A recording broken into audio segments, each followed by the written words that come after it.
Imagine standing outside. The wind is tearing at your face. The temperature has dropped to places that make ordinary cold feel like a warm memory. The sky above you has been gray for so many weeks that you have almost forgotten what color blue looks like.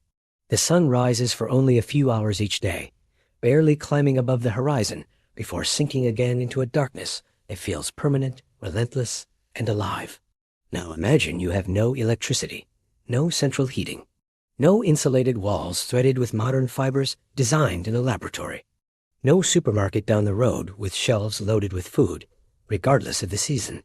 You have only your hands, your knowledge, your family, and one structure long, low, and pressed against the frozen earth, as if it is itself refusing to be destroyed by what the sky is hurling down. This is Scandinavia, over 1,000 years ago, and that structure crouching against the killing cold is a Viking longhouse. The story of how the Norse people built their homes is not simply a story about architecture. It's a story about the human refusal to surrender. It's a story about a civilization that looked directly at one of nature's most brutal environments, studied it with cold intelligence, and then quietly, methodically, built a way to survive it, season after season, century after century. Their homes were not built for comfort, as we understand the word. They were built for something more fundamental. They were built to outsmart death by winter. To truly understand what the Vikings were up against, you need to know the world they inhabited. Scandinavia in the Viking Age, roughly 793 to 1066 AD, was a land of extraordinary extremes. Norway, Sweden, Denmark, and the Norse settlements that eventually stretched to Iceland and Greenland were places where nature did not negotiate. Winter in the far north was not merely cold, it was a siege. In some regions, the sun disappeared entirely for weeks, a phenomenon called the polar night. Temperatures plummeted far below freezing. Rivers locked themselves in ice. The ground turned to stone. Snow came not in gentle falls, but in driving, blinding walls of white that could bury a man who wandered too far from his home. The North Sea and the Norwegian fjords meant that the landscape itself was fragmented and wild. The summers were brief. The growing season was short. There was a narrow window between the thaw and the first freeze, during which everything that needed to happen, planting, growing, harvesting, animal rearing, boat building, trading, had to be compressed and completed. Because if you failed in summer, you would pay for it in winter. And winter collected its debts without mercy. The Norse people who built their civilization in this environment were farmers more than they were warriors. The popular image of the Viking as an endlessly raiding, axe-swinging wanderer is not wrong, but it is incomplete. The truth is that most Norse men and women spent their lives working the land, tending animals, and most crucially, preparing for winter. The raids that made the Vikings famous were often conducted in summer in part, because winter simply did not permit them. Winter required everyone at home. Winter demanded total attention, and at the very center of that winter existence stood the longhouse. The Norse called it the langhus, the longhouse, and long it was.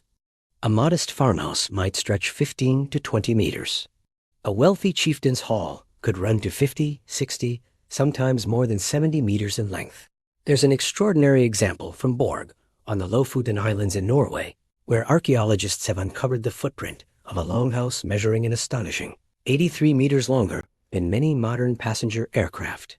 That was the dwelling of a leader of immense power, a man whose house was designed to announce his dominance not just to other humans, but to winter itself. These buildings were typically between 5 and 7 meters wide, their walls curving outward gently at the center, then tapering again toward each end. This shape was not accidental. It was not decoration. If you have ever looked at a Viking longship turned upside down, you have essentially seen the skeleton of a Viking longhouse. The same engineering principles that made their boats able to flex and survive the storms of the open sea were applied to their homes. The curved walls distributed pressure. They deflected wind rather than receiving it head-on. The Norse shipbuilders and house builders were often the same people, and they carried their understanding of forces and materials from one craft into the other. There was a practical poetry in this. The very shape that allowed them to sail across oceans was the shape that allowed them to survive within their own land. The walls themselves were built with an intelligence that modern architects still quietly admire. In mainland Scandinavia, where forests provided timber, the walls were constructed from heavy wooden planks set into stone footings, then reinforced with vertical poles on the interior. Between the planks, builders packed moss, straw, animal dung, and clay organic materials chosen not for appearance, but for their ability to trap air, and therefore heat, inside the wall's structure. In colder, wetter regions, double walls were built, 2 layers with an insulating gap between them. The air trapped in that gap became a thermal barrier. The Vikings did not have the modern word for insulation, but they understood the concept with a precision that would impress any engineer. In Iceland and Greenland, where trees were scarce to the point of near absence, the builders turned to something that was literally beneath their feet: turf, peat, the living earth itself. They cut the top layer of the ground into blocks and stacked them in carefully designed patterns, sometimes in a herringbone style for extra strength, around a timber frame. A turf wall, a meter thick, is extraordinarily effective at holding heat. The earth does not conduct cold the way that air does. It is dense, slow to change temperature, and once it warms, it holds that warmth. A turf-walled longhouse sitting on the Icelandic plain in the middle of a blizzard was, on its inside, a world apart. Archaeologists have confirmed that the same peat-building techniques used in the original Norse settlements in Iceland remained in active use, with almost no modification, right up until the early 20th century, over 1,000 years of continuous architectural tradition preserved because nothing worked better. The roof of a longhouse was just as important. It was supported by 2 rows of internal posts running the length of the building, which meant the walls didn't have to bear the entire load. This allowed for the building's impressive length. The roof itself was typically layered, starting with wooden planks, then a layer of birch bark for waterproofing, and finally, a thick layer of turf on top. This turf roof was not dead material. It was alive. Grass and wildflowers would grow on it, and it was common to see goats or sheep grazing on the roof of a house. This living roof provided even more insulation, keeping heat in during the winter and keeping the interior cool during the short summer. Step inside one of these longhouses. The air is thick with the smell of wood smoke, damp earth, and cooking food. It's dark. There are no windows, only small openings high up under the eaves to let out smoke from the central hearth. The hearth, or eld, was the heart of the longhouse. A long fire pit ran down the center of the main room, providing all the light, heat, and cooking facilities for everyone inside. This fire was never allowed to go out. Keeping it burning was a matter of life and death. Along the sides of the hall were raised platforms, which served as benches for sitting during the day and beds for sleeping at night. The family, their servants, and any guests all lived and slept in this one long open space. There was very little privacy. But what you lost in privacy, you gained in shared warmth and security. And you weren't just sharing the space with other people. One end of the longhouse was often sectioned off to house the most valuable livestock during the harshest months of winter. Bringing the cows, sheep, and goats inside saved them from freezing, and their body heat contributed to warming the entire structure. It was a closed system, a self-sustaining ecosystem designed for survival. People and animals living under one roof, sharing warmth against the endless cold. The longhouse was more than just a shelter. It was the center of Norse social and economic life. It was a workshop where tools were mended, cloth was woven, and weapons were sharpened. It was a feasting hall where a chieftain would display his wealth and generosity, binding his followers to him with food and drink. It was a courtroom where disputes were settled. It was a sacred space where rituals were performed and stories were told. The great sagas of gods and heroes recited from memory around the fire, passing culture from one generation to the next in the long, dark nights. The chieftain's hall, in particular, was a political statement. Its size, the quality of its carvings, and the richness of its furnishings all broadcasted the owner's status. To be invited into a great longhouse was to be brought into the inner circle of power. It was here that alliances were forged, raiding parties were planned, and the future of the community was decided. When we think of the Vikings, we often picture the drama of the raid, the glory of the battle. But the quiet, enduring strength of the longhouse tells a different, and perhaps more important story. It's a story of community, ingenuity, and a deep, practical understanding of the natural world. It shows us a people who didn't just fight their environment, but who learned to live within it, using its own materials, earth, wood, and stone, to create a bastion against its fury. The Viking longhouse is a monument not to conquest, but to resilience. It's a testament to the idea that sometimes the greatest victory is not about venturing out to conquer new lands, but about having the strength, the intelligence, and the solidarity to simply hold your ground, to keep the fire lit, and to make it through the winter together. Thanks for watching. If you found this journey back in time interesting, please like this video and subscribe for more stories from history. See you next time. Step back in time with me to an era of fierce warriors, legendary sagas, and iconic longships. But where did these legendary Norse people call home? It wasn't just a house. It was the heart of their world, the Viking longhouse. Forget what you think you know from movies. We're going deep into the real-life structure, daily routines, and social hub that was the Viking home. Imagine a massive, elongated building, sometimes stretching up to 80 meters or over 250 feet long. That's longer than a modern Olympic swimming pool. These structures weren't just impressive in size. They were masterpieces of engineering for their time. The frame was built from timber, often oak, with gracefully curved walls that gave it a ship-like appearance, almost like an overturned boat resting on the land. This wasn't just for looks. The curved design provided incredible strength against the harsh Scandinavian winds and heavy snows. The walls themselves were typically made of wattle and daub, a woven lattice of wooden strips or wattle, which was then plastered with a sticky mixture of wet soil, clay, sand, and straw, known as daub. This method created surprisingly well-insulated walls. The roof was usually thatched with reeds or turf, adding another layer of insulation and blending the structure seamlessly into the natural landscape. From a distance, a longhouse might look like just another gentle hill in the countryside. Let's step inside. As your eyes adjust to the dim, smoky interior, the first thing you'd notice is the sheer scale. The longhouse was one long, open room, without the private bedrooms we're used to today. The floor was simple packed earth, maybe covered with straw or fragrant herbs to keep it clean and reduce smells.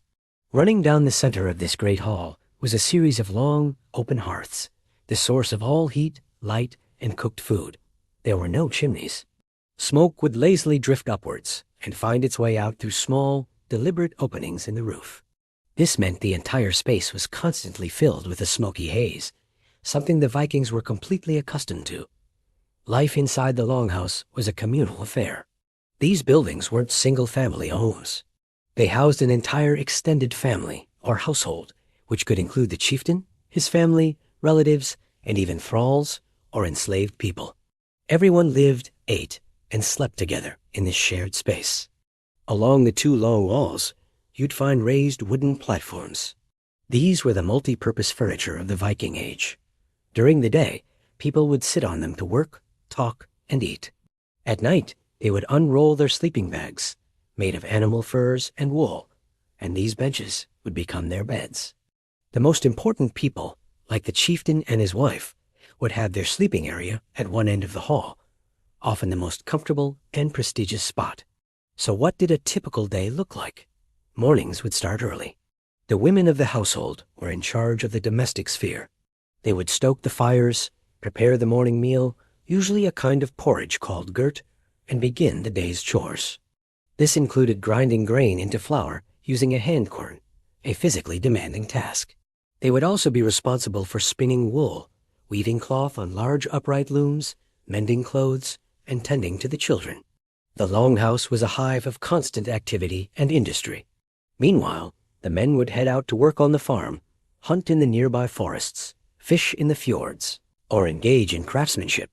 Blacksmithing was a vital skill, and the clang of a hammer on an anvil would be a common sound. Woodworking was equally important, for everything from carving tools and household items to repairing the longhouse itself. In a world without supermarkets, self-sufficiency was key to survival.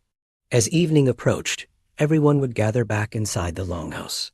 The main meal of the day would be cooked over the central fires. Imagine the smell of a hearty stew, or scouse, bubbling away in a large cauldron, filled with meat, root vegetables, and herbs. Bread would be baked on flat stones placed near the fire. Everyone would gather on the benches, sharing food and stories. This was a crucial social time. After the meal, the real magic of the longhouse came alive. With the day's work done, the hall would fill with the sounds of music from a lyre or a flute. It was a time for storytelling. This is where the great sagas and epic poems were told, passed down from one generation to the next. A skilled storyteller, or skald, was a highly respected figure.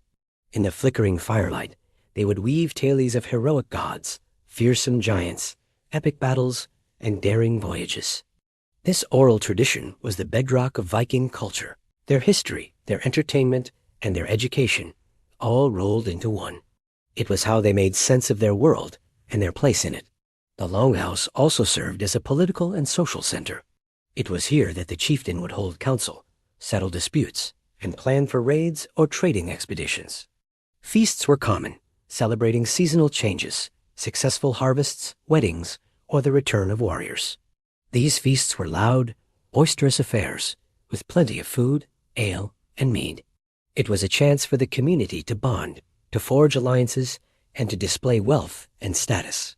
The quality and size of a chieftain's longhouse and the generosity of his feasts were direct reflections of his power and influence. But the longhouse wasn't just for the living. Sometimes one end of the building was sectioned off to house livestock during the harsh winter months. This was a practical arrangement. The animals provided an extra source of warmth for the human inhabitants, and keeping them close protected them from predators and the freezing cold.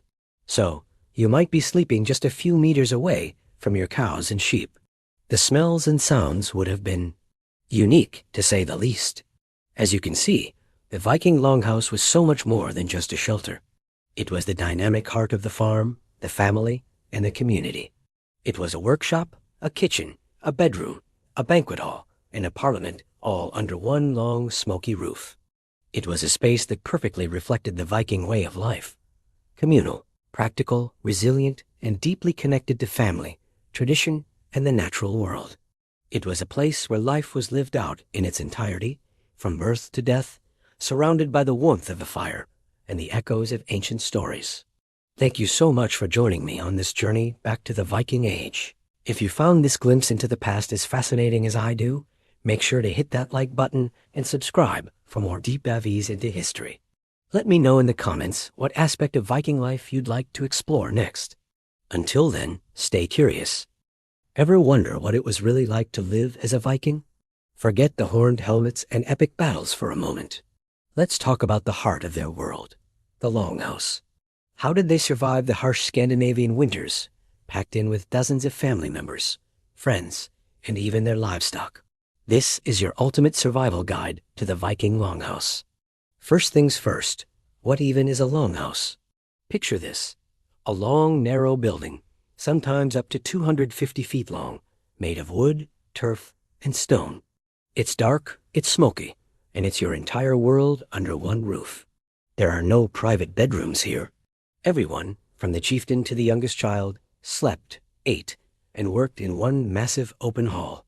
So survival tip number 1, get used to zero privacy. Your personal space is the wooden bench you sleep on, which also doubles as your seat for dinner. You'd share this space with your family, but also with farmhands, guests, and skilled craftspeople. Community was everything. You had to learn to get along, share stories, and maybe even enjoy the constant company. Loneliness was probably not a common Viking complaint. Now, let's address the smoke. The central feature of any longhouse was the long hearth, a fire pit that ran down the middle of the floor. This was your source of heat and light, and where all the cooking happened. But there were no chimneys, just a simple hole in the roof to let the smoke out. On a good day, it worked okay. On a bad day, your home was a giant smokehouse, and you were the main ingredient. Survival tip number 2, learn to love the smell of wood smoke. It's in your clothes, in your hair, and definitely in your lungs. A Viking's life was perpetually seasoned. What about keeping warm? Those Scandinavian winters are no joke. The longhouse design was actually brilliant for insulation. The thick turf walls and roof trapped heat incredibly well. But the real secret weapon? Your roommates. And I'm not just talking about your human relatives. This brings us to survival tip number 3. Make friends with the farm animals. One end of the longhouse was often a byre, a section for the family's most valuable livestock, like cows and sheep. Why bring them inside? Simple. In winter, they were too precious to lose to the cold, and their body heat provided a significant and very natural source of central heating for the whole house. Sure, it came with certain aromas and sounds, but when it's freezing outside, a warm cow is a welcome neighbor. It was a practical, if slightly smelly, solution to a deadly problem. Let's talk about food. The longhouse was a hub of constant activity, and a lot of it revolved around preparing and preserving food. The fire wasn't just for warmth. It was for roasting meat, boiling stews in giant cauldrons, and baking flatbread on hot stones. But what did you eat all winter? Survival tip number 4. Become an expert in food preservation. Fresh food was a summer luxury. For the long, dark months, your diet would be smoked fish, salted meat, dried fruits, and pickled vegetables. Think barrels of herring, strings of dried cod, and pots of fermented cabbage. Delicious? Maybe an acquired taste. But it was packed with the calories and nutrients you needed to survive until spring. The smoky air actually helped preserve the meats hanging from the rafters. The whole longhouse was a giant, multi-purpose pantry. So you're warm, you're fed, but what do you do all day, stuck inside for months? It gets dark early and stays dark late. This is where tip number 5 comes in. Find a useful hobby. The longhouse wasn't just a home. It was a workshop. Men would repair tools, carve wood, and mend weapons. Women would spin wool, weave cloth on large looms, and sew clothing for the family. Everyone had a job. Boredom wasn't an option when survival depended on your skills. This was also the time for storytelling. Around the flickering fire, sagas of gods, heroes, and epic voyages would be told, passing history and culture from one generation to the next. What about hygiene? This is a tough one. With a dirt floor, animals at one end, and a whole community living in close quarters, keeping clean was a challenge. Vikings were actually known to be cleaner than many other Europeans of the time. They prized combs, tweezers, and even ear spoons found in many archaeological digs. They would wash in basins of water and visit saunas or bathhouses when possible. So survival tip number 6.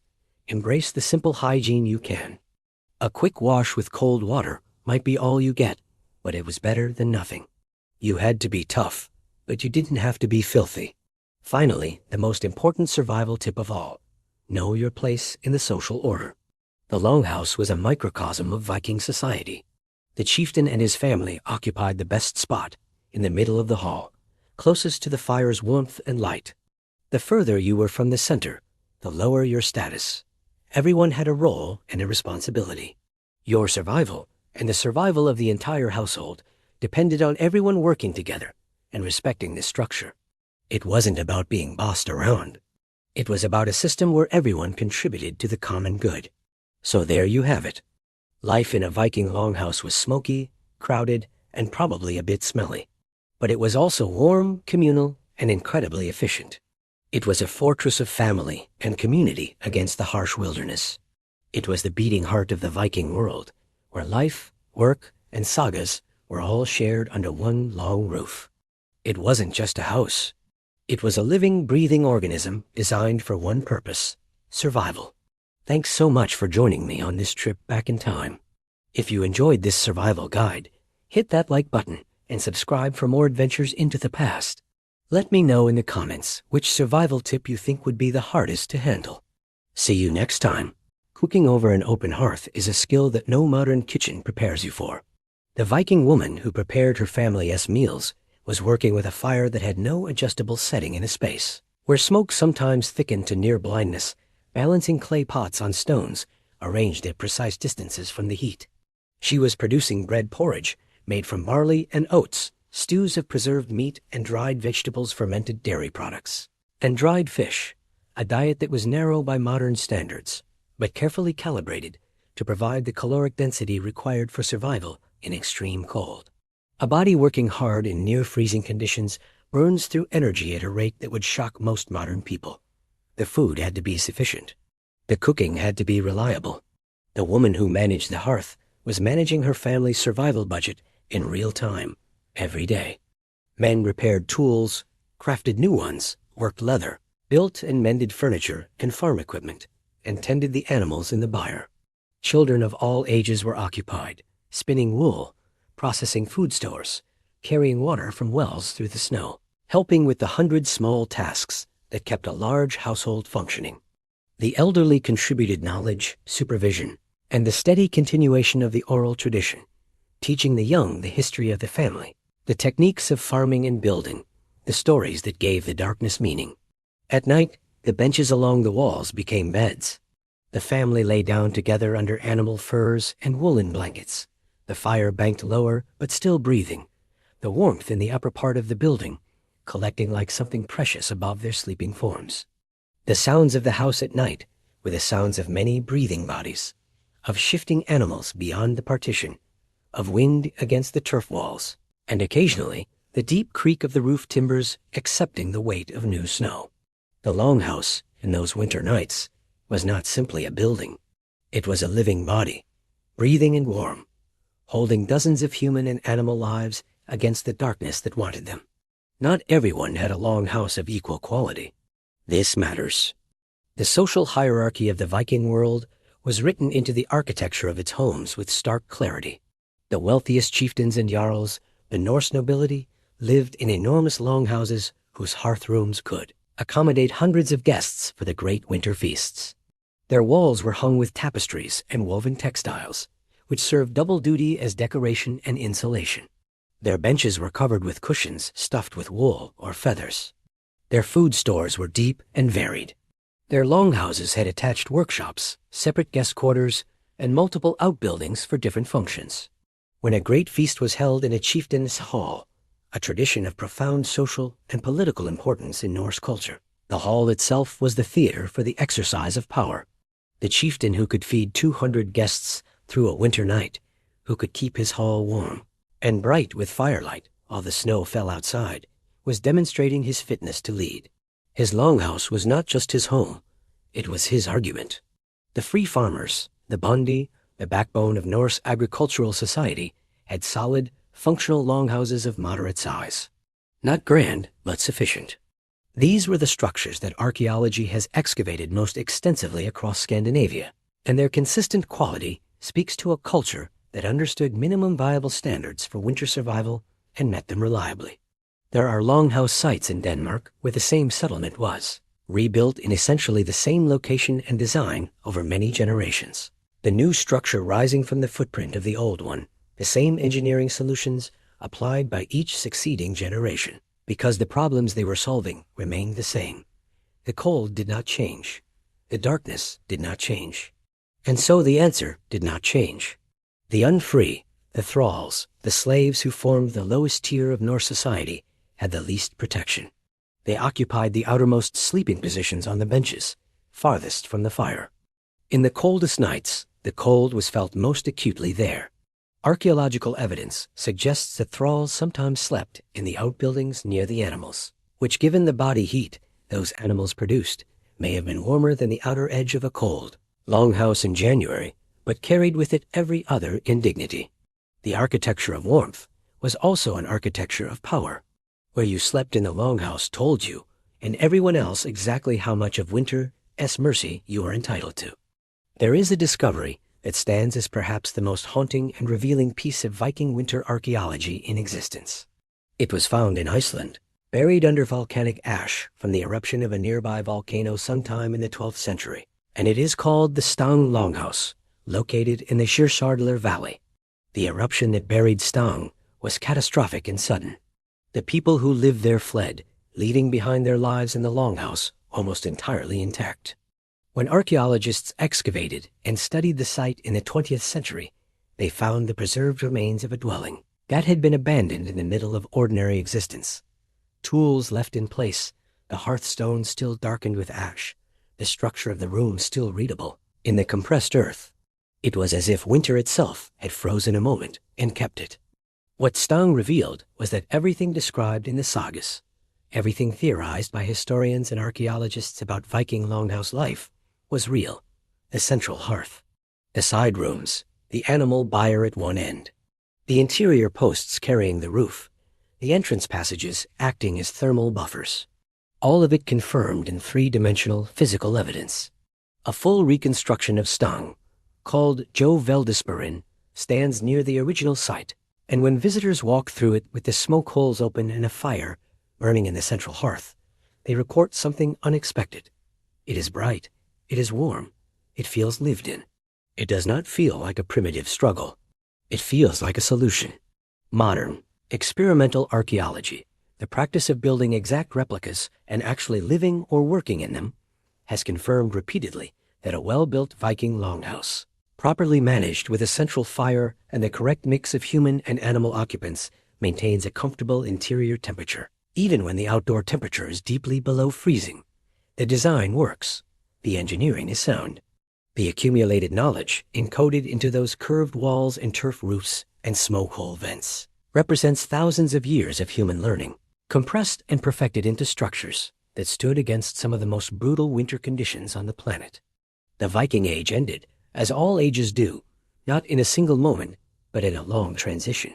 The Battle of Stamford Bridge in 1066, where the Norwegian king Harald Hardrada was defeated by the English king Harold Godwinson, is traditionally marked as the Viking Age's close.